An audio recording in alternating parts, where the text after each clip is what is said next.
dua hal, normatif dan empiris. Normatif, kenapa saya katakan normatif? Karena beliau sudah ditangkap. Jadi mau tidak mau kita juga harus mengarah kepada persoalan normatif. Empirisnya ini dia adalah pejuang HAM yang tidak, seperti kata Kak Agus tadi, tidak semestinya itu langsung dilakukan litigasi. Saya bisa katakan bahwa untuk kasus Haris ini memang buat saya polisi terkesan terburu-buru. Kita tidak tahu ada apa di balik itu. Karena sepengetahuan kami sebagai seorang pengacara, tidak mudah menentukan untuk kasus pencemaran nama baik itu dan berita bohong, tidak mudah menentukan tersangka. Jangankan penahanan, menentukan tersangka saja itu tidak mudah. Karena secara material itu harus ditahu lebih dulu. Jadi gelar perkara itu harus gelar perkara material. Apakah yang dikatakan, apakah melalui media video atau mungkin riset, apakah yang dikatakan ada kaitannya dengan pelapor atau tidak? Kalau seandainya ada kaitannya dengan pelapor, itu belum tentu dikatakan pencemaran. Itu belum tentu akan dikatakan sebagai pencemaran. Jadi buat saya, kenapa saya katakan di WA itu harus segera dilakukan pra, apalagi sudah ditahan. Ini di pra. Kenapa? Kekhawatiran kita akan melihat apa gelar perkara yang dilakukan oleh polisi. Dia harus membuka secara transparan.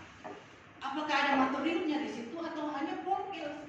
Karena untuk pencemaran itu beda dengan tindak pidana yang lainnya. Karena pencemaran itu dia harus bisa memastikan secara material ada kaitannya pencemaran.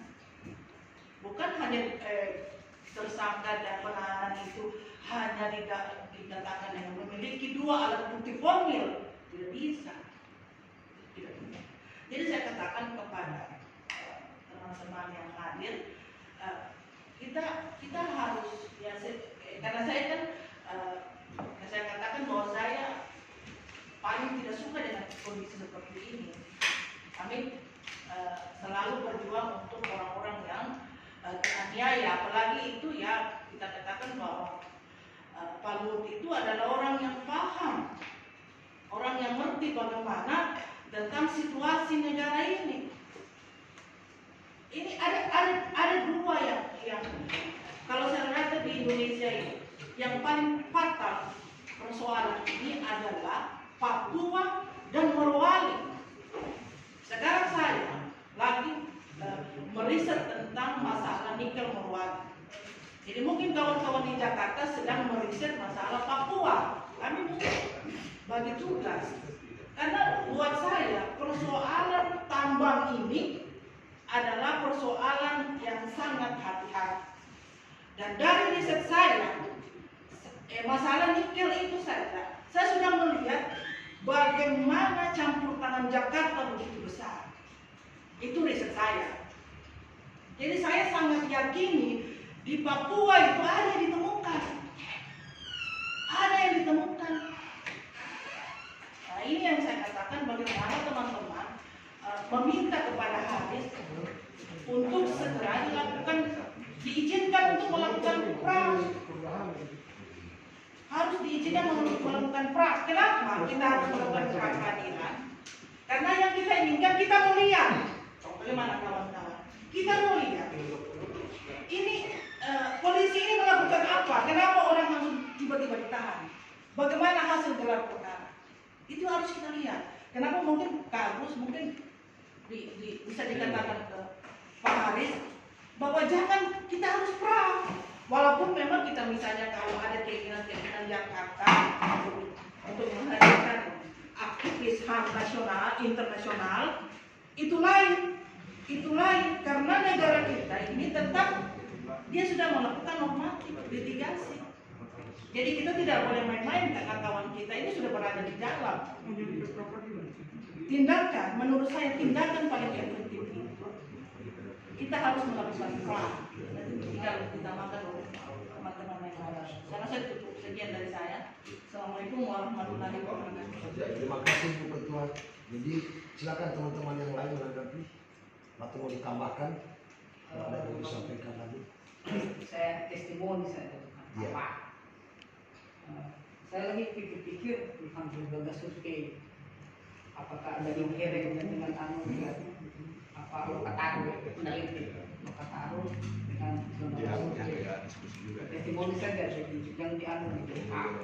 Jadi sebuah survei presiden ini kau yang ratingnya tinggi terus yang tidak tinggi ratingnya tidak apa mungkin bisa dikomparasi dengan hasil penelitian lokataru terkait menyebut nama Luhut karena dia kalau saya mengikuti dia punya rekam jejak selama ini dia kecenderungannya terkait dengan masalah Papua lebih khusus sumber daya alam Papua termasuk hak asasi manusia di Papua. Yang berikut yang saya mau bilang ini bangsa ini sudah diharapkan dengan intimidasi berpendapat, beropini, termasuk penelitian secara akademik itu bisa dipidana. Saya belum temukan unsurnya apa. Saya belum tahu unsur hukumnya apa sampai seseorang itu dapat tersangka atas dasar penelitian. Di dunia hukum manapun penelitian itu jadi sanksi. Itu yang saya tahu saja baru tahu kalau seorang Haris Ashar ini berdasarkan penelitian. Dalam hemat saya bukan menuduh, ya, tapi ada tangan-tangan gelap yang coba mendorong masuk untuk menetapkan seseorang tersangka secara paksa. Itu yang saya lihat. Mungkin sisi itu mungkin yang hak asasi manusia yang masuk ke dalam tangan-tangan gelap itu yang perlu ditelusuri. Siapakah dan siapa? Apalagi dia ini 4 bintang, 5 bintang, termasuk menteri. Kuat dugaan saya intervensi kekuasaan lebih dominasi daripada penegakan hukumnya. Betul. Itu yang betul. Nah, untuk mencari kepastian hukum, tentunya kita berangkat dari metodologi tata cara menetapkan seorang jadi tersangka dengan alat bukti yang menurut valid. Kita juga punya, kalau saya lihat itu videonya Pak Haris, dia bertanggung jawab kok. Apa masalahnya? Kalau masyarakat Indonesia ini beropini nanti hanya menyebut nama pejabat, yakin saya masuk di dalam, tidak langsung diproses. Menurut saya proses yang terjadi sama Haris Ashar dan Mutia itu hanya kelihatan bahwa ini proses hukum.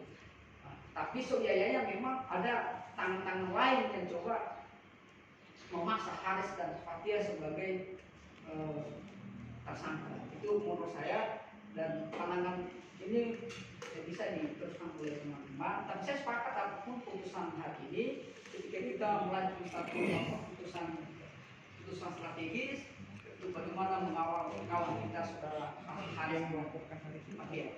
Terima kasih Bung Agus.